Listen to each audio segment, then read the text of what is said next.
Thanks, Doug. Appreciate that. Thanks, brother. All right, guys, good to see everybody. I want to welcome you to today's Slap Chop commercial. If you haven't noticed, I feel like the Slap Chop guy with this up here. I don't know if anybody else saw that whenever I was speaking. You guys did a great job, by the way. But when I saw this, I couldn't help think of the Slap Chop guy. So I was like, yeah, let's give me that Slap Chop microphone and we'll go from there. But Personal Growth Day. What an amazing opportunity. And I was thinking about this because I got an opportunity to meet Randy earlier this year. And he was talking about a personal growth day, and I've been around personal growth for a long time, got great parents like Doug was talking about. And so good for you guys for investing in yourself. It's one of the greatest investments that you can ever do because we are only in control of ourselves. So really it's probably one of the only ones that has a proper ROI. But ultimately, personal growth is one of those interesting things, and I was thinking about what to share on for a personal growth day. And then I was thinking about personal growth, and it kind of sounds like a coffee mug, doesn't it? It's like, you know, you put on a t-shirt, like I'm at a personal growth day. You know, it's like, it sounds nice. It sounds really pretty. It sounds really happy. Like we're all here because we want to get better. And it's like a happy thing because when you're better, people like you, well, better, right? So personal growth is like a really lovely sounding thing, except in actual reality, personal growth, means like we're all here admitting that we kind of stink at something, right? It's like we're actually not that good. So it's like, hey, we're all here happy days that we're not good at something, and that's why we're here investing in personal growth. So I was thinking about like, personal growth isn't necessarily like a happy thing because it's really hard to do. I think that's why we have change rooms. You know, not because you want to scare people when you're out there in public trying on clothes, but also we kind of want to hide when we change, because wouldn't it be nice that a personal growth day means that you come out of this day and you're like, what happened to you? It's like the next day and people are like, you're a completely changed person. I know, I went to a personal growth day. I went in the change room, and then I'm changed. It's new outfit, new clothes. And we all know that personal growth just doesn't happen that way. It takes a long time, and it's a challenge, and it's really uncomfortable because it takes time, and you know, it's kind of embarrassing at times. And so when I was thinking about what to share with you guys, first of all, I was very excited to be here because I did come from South Florida, but that was on Thursday because I was in Phoenix on Friday and then here. So I took 2 red-eye flights, and I was, you know, a little long-winded on the flying around world, but I just was like, I just can't wait to be with you guys because of who Randy is to me. And I just know that who Randy is to me, that must mean there's something special in this room. Yeah. And so I was really, really excited to be here. I tried to be tired, I really did. And trust me, when you're on an airplane, 2 red eyes in a row, you're tired just in general because like there's just no way to sleep comfortably on a plane. Like I went and bought this really nice pillow that like helps you sleep better. It's like $59 in the airport. I'm like, this has got to be worth it. But you're sitting there arguing with yourself, like, is this actually going to be worth it? It was not. Just, I'll tell you right now, there's just no way to sleep comfortably. But I was so excited to be here and talk about personal growth with you. But most importantly, I just want to share with you guys, the journey is going to be messy. It really is going to be messy. It's going to be muddy. It's going to be uncomfortable. And so I thought it might be helpful to share with you guys how my journey's been a little bit messy. And then you guys can make fun of me for a little while, and you know, I can't share too many things or else you guys wouldn't go home for another month, but I'll do a little bit. And I figured we could get some bonus points if I did an acronym. So I don't know if you guys are like, you know, writing a review and being like, okay, he did an acronym, so that must mean he knows what he's talking about. No, it's not. It just helps me stay on track so I don't lose it. But the word messy, so we're going to go through M.e.s.s.y tonight, and I want to share with you guys the first M, and we're going to start through just some of my journey of really where some of this started as an adult for me. And under my life, I was an athlete. I grew up as an athlete and, you know, kind of did all that for a while. I went up playing pro football and had big goals. And so I understand personal growth has to do with goal setting and everything like that. But in pro football, what tends to happen is you don't last very long because of injury. And so that's what happened to me. I got drafted to play pro football, and then I had 2 back-to-back injuries like that. Boom, boom. And then it was like, there's your career in 30 seconds. So it's interesting, but what I found was very fascinating to me because there's this idea of goal setting that I think we really fantasize about in this world, and it's like we got to set goals. And I understand goals are very, very important, trust me, but I think there's another layer that I want to go and touch on with you guys tonight because you guys are important, and I want to get to like the root of some of the issues. And so what I found myself doing after my football career and after my knee surgeries back-to-back was I found myself kind of just wandering through life. And when you wander through life, you kind of just do what everybody else is doing. And when you're a young 20-year-old kid, boy, it's not very good. I became a professional athlete, and then I became a professional beer chugger. And not, not proud of it, but ultimately what happened is I just kind of started doing what everybody else is doing. My mom would always tell me any dead fish can go with the current, but it takes a live one to go against the current. And here's what was interesting is in that season, I was going pro, I was dedicated, disciplined, having a great goal, to like having that being taken away from me. And then within about 6 to 8 months, I was like a completely different person. It was like I didn't even recognize myself anymore. I don't know if you guys have experienced that, but it's like you're living in somebody else's body. And you're watching that person fully coherent, and you're like watching yourself, and you're like, what's he gonna do now? Like, what's she doing? What's happening? And you're like, oh, he would never do, oh, he did that. Oh, he did that. Oh, I did. You're never gonna do this though. Oh, he's doing it. And it's like I felt like a stranger. I was like, who is this person? Because it's such a diametrically opposed situation. And that was like an interesting thought for me. And I felt like it just like, I want my body back. I want my life back. I want that person with dedication and discipline. Where's it going? Where's it gone? And there's a saying that says, a man without a vision will perish. And obviously that applies to female too. And that's what had happened. I'd lost a bit of vision. But truthfully, the pain of that was I had no idea who I was. So I remember one morning waking up very, very late. Slept through my alarm. And I was out drinking the night before. I was super late for work. And so I showed up to work. And my boss sits me down. He's like, dude, what's the matter with you? This happened like twice this month. You've slept through your alarm. You were out partying last night. Obviously, I can smell it on you. And then it's just like, what's going on? This is not the person that I know. I'm like, I know it's not the person that you know because it's not the one I know either. I just don't know what's wrong. And I remember just feeling so off and so broken. And then there came to be like little things where I was just, maybe starting to read a little bit and just kind of think about what's going on. And what I noticed was that I wasn't lazy. I was uninspired. I didn't know who I was, which is fascinating because I think a lot of people can possibly relate with that idea. They just don't really know who they are. They maybe know what their goals are, but they don't know who they are as individuals, like what they truly stand for. And so that's where it started for me was I had a mentor one time, and he just said, well, have you built a life of values? Like, do you know what's truly important? Like, do you know what you stand for? I was like, what's a value? Like, what do you mean values? And so it's simple. Think of it this way. If I was a thief, a robber, and I came up to you and I said, hey, give me your wallet, and I had a gun and I was pointing at you and I was going to shoot you, would you give me your wallet? Some people are not nodding, so that means I'm wondering how much you guys love money around here. Is this a rich state? My gosh. All right, so there we go. There we have it. But value is something you'd not really be willing to give up very easily, as an example, right? So if you came up to me, let's use this way, and you said, hey, take your money, or like, give me your wallet, I'd be like, here's my wallet, don't shoot me. There's much more to life than just money. And so that was a value of mine. It was like, hey, I want to choose life, right? But if somebody came up to you and said, hey, like some of these great speakers talked about, like, give me your ability to be healthy for the rest of your life, or give me your happy marriage where you actually enjoy each other for the rest of your life. Like give me that. Or give me like the ability to love one another and family and make a difference in our amazing countries. All of a sudden you start thinking twice, like, I understand you're pointing a gun at me, sir, but what you're asking is pretty steep. And so that's a value. That means it's important to you. So in order to change yourself, you have to start thinking about what's actually important to you are. In other words, how do you develop what you don't define? So I needed to define who I was so that I could develop it. So I went through a list and I just started thinking. The first M for me was make my values. Make my values. That's the first place to start. Now, as a young man, I was raised by great parents, and they taught me the value of making my bed. Okay? Now, I understand making my bed. As a guy, you make your bed. You kind of pull up the covers, and then you put pillows on it. But I'm married now, and there's a big difference between making your bed and decorating your bed. And I go into my room nowadays, and I go, and we're out shopping, and she'll come home with a new pillow, and I'm like,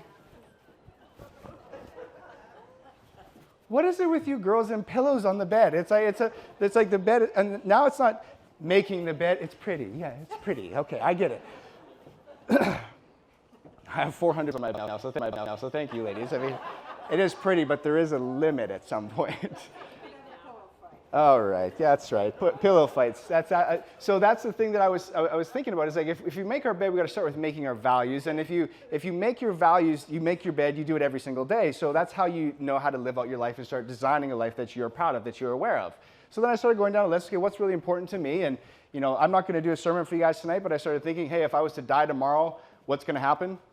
So like, would I want a relationship with God or try to understand what the heck that even means? And so I was like, yeah, I think that's something I'd want to look into and started thinking of that as like a value. And that kind of unlocked everything else for the rest of my life. So I'm like, to me, that would be really, really important, understanding the meaning and purpose of life and what's happening after it. So I said, that's my number one value. And then number two value was like, I'd love a family one day. I was 21 years old, single, and just none of that. And so I said, that's going to be another one of my values. And the third thing I put there was freedom, like financial, economical freedom, the ability to gain money without having to work for it for the rest of my life, be able to develop that. So I started developing some of these values. Whatever yours are, that's okay. So just write down whatever some of your values are. And just think about that is, because that is a very interesting place to start, because when you understand, just like making your bed, it's a daily discipline that kind of helps you in the trajectory of your life. And making your values is one of the first places to start. The good news is, I started to feel myself start to have a little more confidence, right? Because it's kind of like you lay them out there like a personal growth day. It's like, here's my values, here's my goals that you amazing gentlemen shared. It's like, here's what's important to me. And it feels so good, right? It's like, yes, faith is my number one value. It's like, yeah, I feel like a champion. There's just one problem though. Now you actually have to do something about it. And there was a gap. And so I made a lot of declarations. Has anybody made declarations that you put your foot back in your mouth after a couple weeks? What I just said was important to me. Is that not actually true? You guys hear of rats before? Like somebody rats out their best friend? It's like a negative connotation, right? It's like, don't rat me out, man. Or like you have a brother or a sister. Like, we hate that. But the problem is time is one of the greatest rats to our values. Because what you said you valued last year will come to fruition this year, and you'll see, did you actually value those things or not? Which I hated, because I was like, duh. Because you look in the mirror and you go, dang it, it's me again.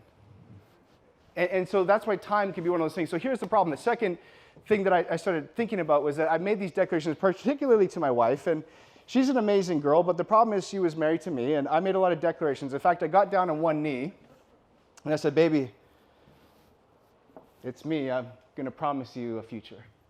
It's so romantic, the stars are in the background, and you get down on a knee, and you're like, if you say yes to me, girl, your life is going to be amazing.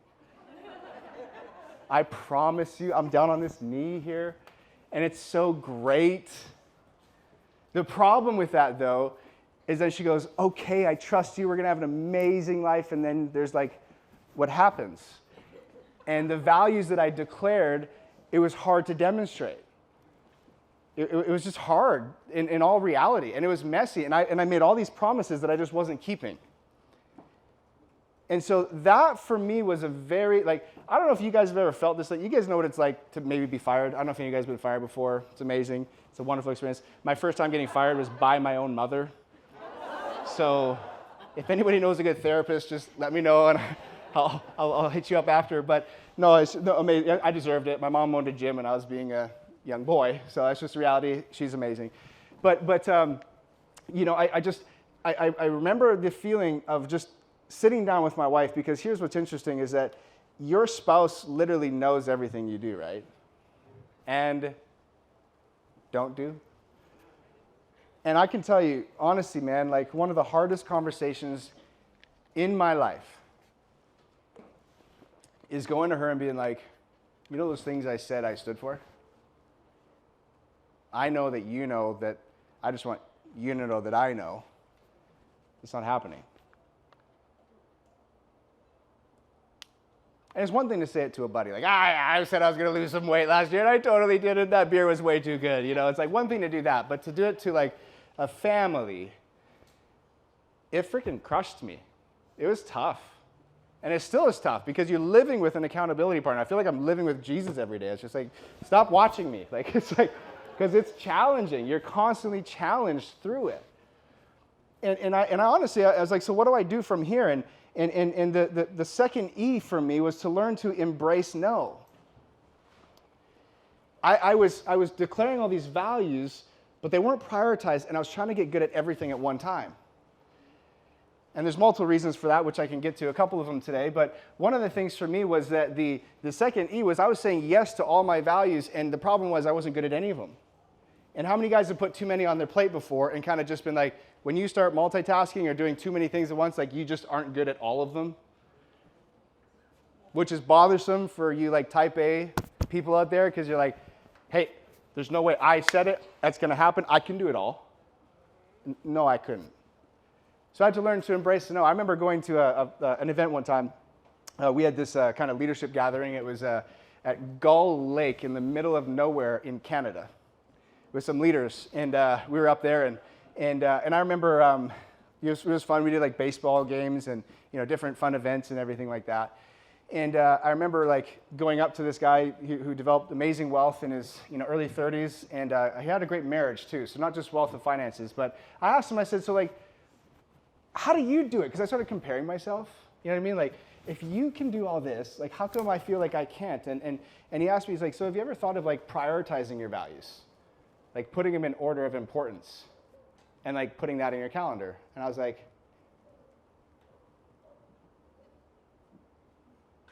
well, I mean, it makes sense. I mean, can I do all of it though? And he said, no, you got to prioritize your values, because what knowing your values allows you to do is simplify, on average, 60,000 thoughts that you have going through your mind. I researched this again today. The average individual in North America, or probably the world, I would assume, has over 60,000 thoughts a day. So coming out of a personal growth day, that's why it's like the chance of you changing everything in one day is just not possible. But what I learned is defining my values, making my values, allowed me to just simply be able to say yes and no. Like, did this action lead to the yes of my values, or did this action lead it away, right? Health, faith, relationships, would this action say yes or no? So it just allowed me to simplify some things. But then the prioritizing allowed me to really see that life is noisy, and you can't wait for the noise to go down, but you can decide what things to turn down. You know what I'm saying? How many of you guys have been like putting things off till life gets easier? All the above? Absolutely. Because that's the easiest thing to do is procrastinate. Because procrastination is amazing. Because you know why I love procrastinating? Because I didn't say no. Right? Who's a procrastinator? It's like you're saying, I'm not going to lose weight, or I'm not going to apologize. What you're saying is, oh, I'm definitely going to do it. Eventually. And that's what we're talking about, right? So learning to say no is a very powerful thing. And I was not good at that, but that's where it started helping me. I got to be able to say yes to certain things and no, which means some things there's an amazing book out there that's called Good to Great, because some things that you say no to are actually pretty darn good, but it's not great. And we only have one life, so we only have one chance to do it well and to be it great. And so that's an interesting thought that came into this whole journey of learning to not just make my values, but then say no so that I could actually get things done and start making progress. How do you know what to prioritize? Here's very simply what he said to me. What's going to give you the greatest return the fastest? What's the number one thing you need to develop that's going to help you develop everything else? And so for me, it was my faith and my business, because what it allowed us to do was for us to be able to build our relationship together, because ultimately we couldn't do anything without our faith anyways. So it allowed us to put those two things together. Okay? So whatever yours is, but simply sit down and think about this and go, what's going to give me the greatest return the fastest? Don't throw out your other values, but just as like understand that we have a lifetime of change. And as an ambitious person, that's hard for a lot of people. Give time, but prioritize the things that you can do now. Okay, how you guys doing? Doing all right? Okay. Now, how many of you guys like 4th of July? 4th of July, right? Okay.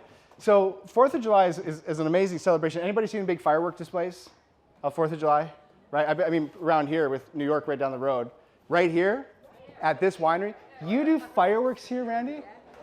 What? How did I not know about this? You owe me an apology. The 4th of July is an amazing firework display. And I remember years ago, we had a family reunion.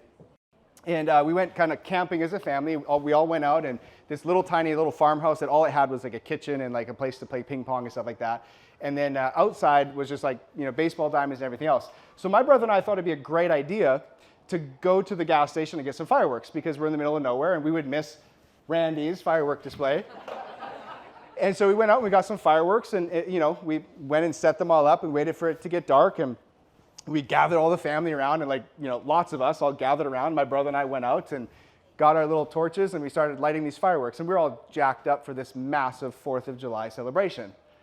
It was going to be great because we anticipated a 4th of July firework celebration. And we kind of had hyped ourselves up maybe a little bit for it. And so we lit them all off, and I'm like lighting it, he's lighting it, and then by the time we get done and then we go to stand up and watch it, it was all done already.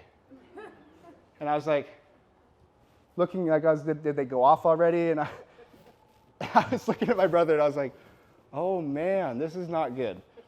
Because what I expected to be this amazing display in front of my entire family turned into basically like a sparkler on top of a birthday cake.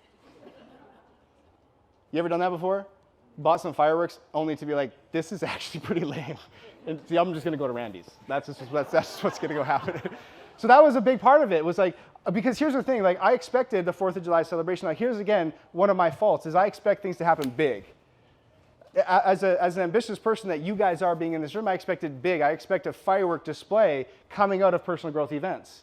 The big things to happen, the big changes, basically the movies. I wake up tomorrow morning and all of a sudden I got stung by or bitten by a spider. And then I'm Spider-Man. Wouldn't that be amazing on how personal growth actually worked? This is why I think I had problems because I liked Spider-Man growing up. So when I became an adult and someone said, hey, in order to develop, it's going to take you years. I was like, nah, it takes a spider. That's it. Just boop, done, changed. And it's not how it actually works. And so I always expected big, but my third letter for you, the first S, is small matters. Small matters. Small is okay, not spiders. No, they get stepped on. Small matters. Small is actually okay, and actually the point. As an example, I'm married. I shared that with you guys already, but my wife has a way with words. She has a lot of them.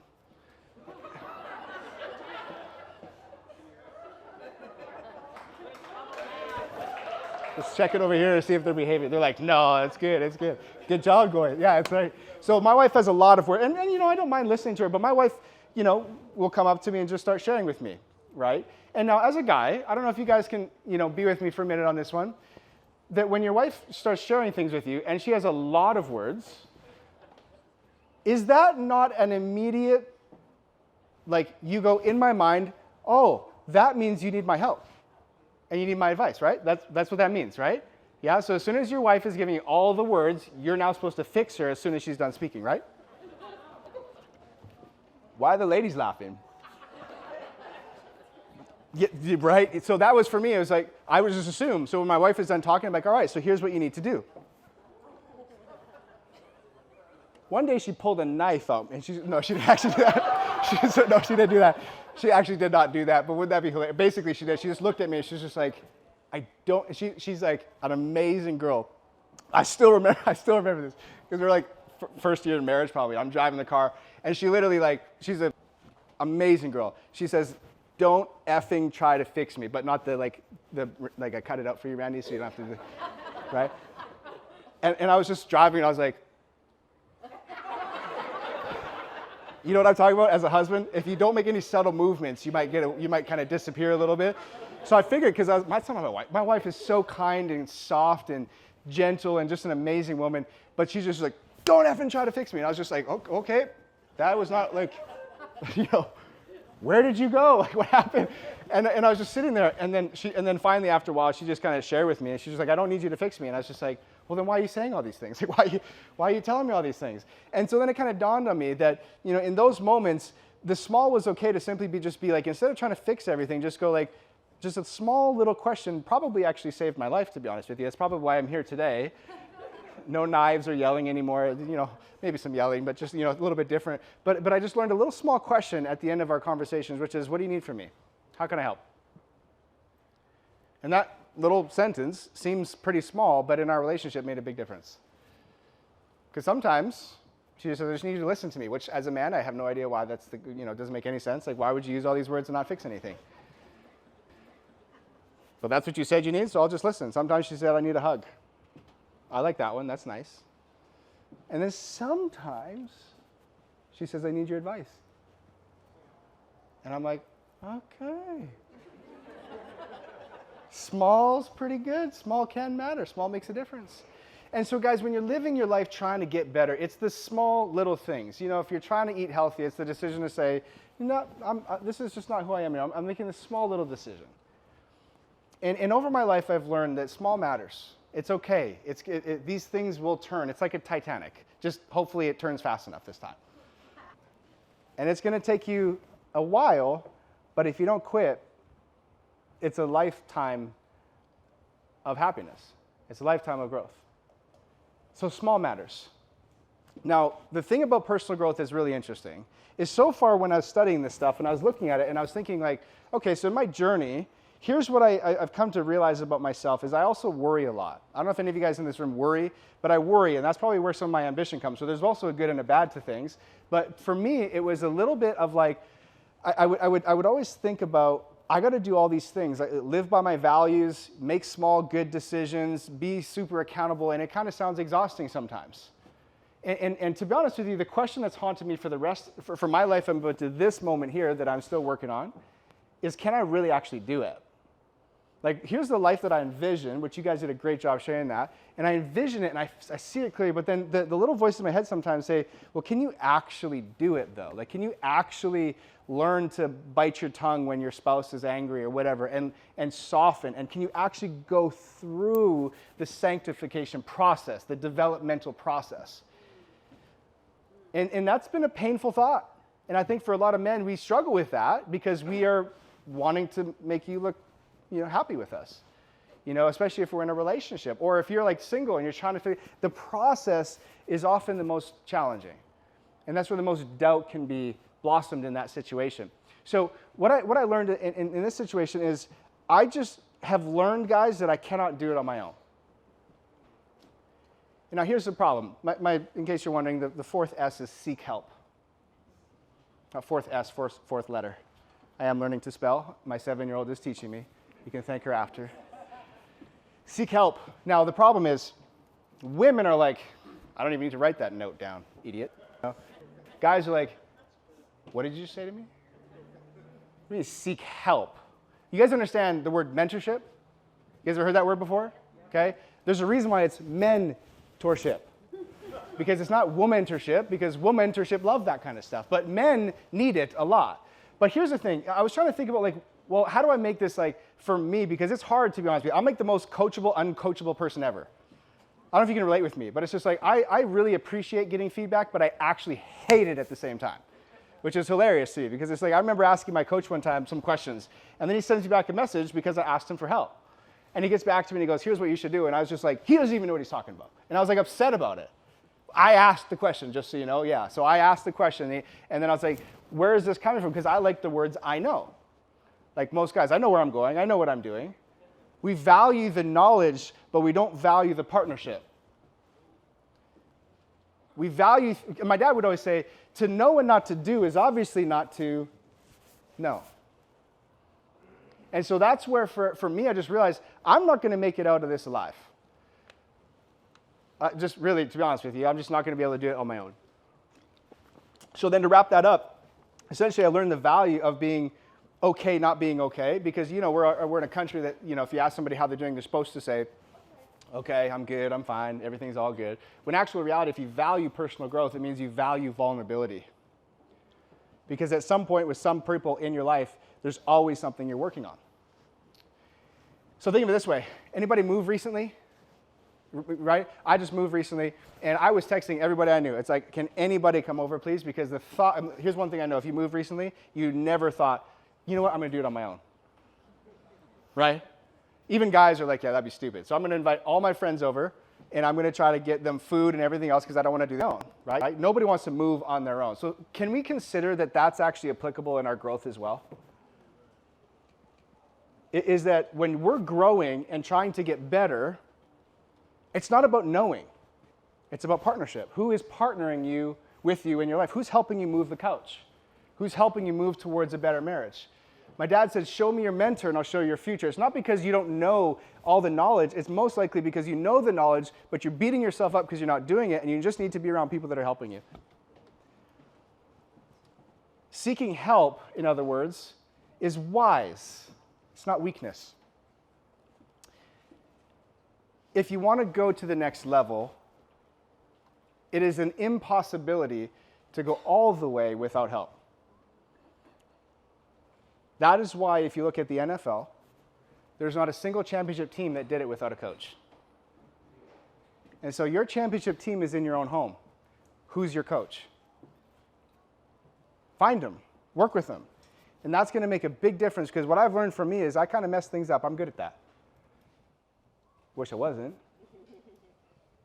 But I just don't quit, and I have people around me that continue to encourage me to move forward. So I'd have you just consider yourself, It's not that you don't know the answer. Of course you probably know the answer. I'm not asking you because I don't know the answer. I'm asking you because I want to hear your answer too, because your answer plus my good answer can equal a better answer. And it's also just sometimes it's good to know, like just the story you share, Matt, where just the guy came and gave you a hug. That's exact, and you did an amazing, I'm deleting all my notes because that was fantastic. Because yeah, absolutely. It's an amazing job. Because just the power of a hug sometimes from another dude is like, that's all I needed. That's all the mentorship I actually needed. To go back and apologize to my wife, to go back and get my life back on track, my faith walk back on track. That's all I needed. It's not always words, but it is partnership. And partnership has allowed me to get this far and will continue to take me to the next step. So I'd encourage you to consider that. Now, as we're wrapping up here, I want to just share something about personal growth that's been an ongoing lesson for me. So far, you guys all right, though? You guys doing okay? Okay. So one of the things that was really interesting is at the beginning of this year, I went to a conference called IMC. It's by a guy named John Maxwell. If you don't know who he is, just look in your family tree. He's probably your grandfather. It's just probably the reality. He's the grandfather of basically leadership in America for sure, and is an amazing man of character. And I was there. And we get in small groups. It's basically sit down and develop leadership and everything like that. And at our table was about 8 people or so at the tables, and we got asked to share and do like a little bit of a miniature keynote presentation. Okay, and now everyone's kind of talking and doing their own thing, and everybody would kind of stand up and do their own thing, and it was nice. You get to hear people's story and how they share and how they communicate and how they speak, and then this man stands up and starts sharing his story in a technique that I'd never seen before. You guys might have seen it. It's called the grizzly bear technique. You ever heard the grizzly bear technique as a public speaker? Okay, he was like this. He was like, and he starts sharing like this. And I was like, Randy, what happened to you, man? And he's doing the grizzly bear technique. He's like, and he was so fired up. I was excited. And I was like, what is happening to the inside of my body? It's wanting to come outside. And I was like, this guy is incredibly electrifying. Like, it's amazing. And I've had so much fun talking to you guys today, because so many of you guys have said the same thing. They're like, man, there's something going on here. And I'm like, yeah, I felt that with Randy at the table. That's why I wanted to come here and do everything I could to be here, because of the impact that Randy has had in your lives and mine. And so I was thinking about personal growth for a minute. You know what's interesting about personal growth? 2 things. Number one, you're never actually going to get the goal you want. You're not going to cross the finish line. So it's like if your goal is to be a great husband, did you know that you never actually get there? Because as soon as you cross that line, you're probably dead. Right? Because it's not like you can be like, go to your wife and be like, hey, remember 5 years ago I became that good husband we were talking about me becoming? It just doesn't work that way. It's like a forever thing. So I was thinking, like, it's kind of funny we talk about personal growth goals, because you never actually know you reach them. Because you'll be dead. Somebody else will know, your second generation, which leads me to think about the most important part about why do we even do this anyways? And what's personal growth really actually for? You know what I learned? This could be crazy, but personal growth is actually not about personal. Is it possible that personal growth is actually what Randy did with me? Is that when you do something special, and you act as a person of character as a person of values that's willing to discipline themselves and grow themselves, that it's the next generation that gets impacted more than just you. Because is the purpose of my life to be the best I can be? I think the purpose of life is to live life on purpose, but really at the end of the day, it's not about me, is it? I mean, that's a pretty miserable life if I'm amazing, but my family's miserable. So I was thinking about growth and the end result, and I went, personal growth, if you look at the letter Y in messy, it stands for you can make a difference. It stands for you can make a difference. You know what Randy shared at our small group? He had a couple of minutes to share with complete strangers. He could have shared on anything. He could have shared on this amazing winery. He could have shared on his successful background. You know what he shared about? He shared about his mom. He shared about Sandy. And he shared about how she had made such a difference in his life that I thought, you know what? There's more to this whole growth thing than just me having a good life, because Sandy's mom made an impact on Randy, and Randy's making an impact on you. So Randy, I made you a shirt.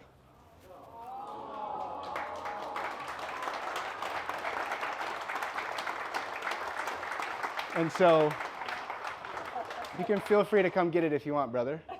But your wife was in on it, so don't get mad at her for lying to you. But the difference your mom made is now on this shirt.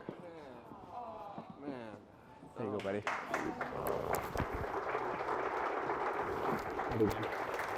Wow.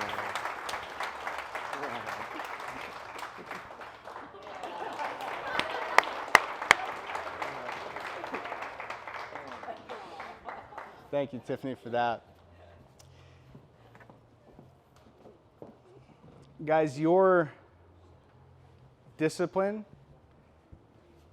could be somebody else's deliverance.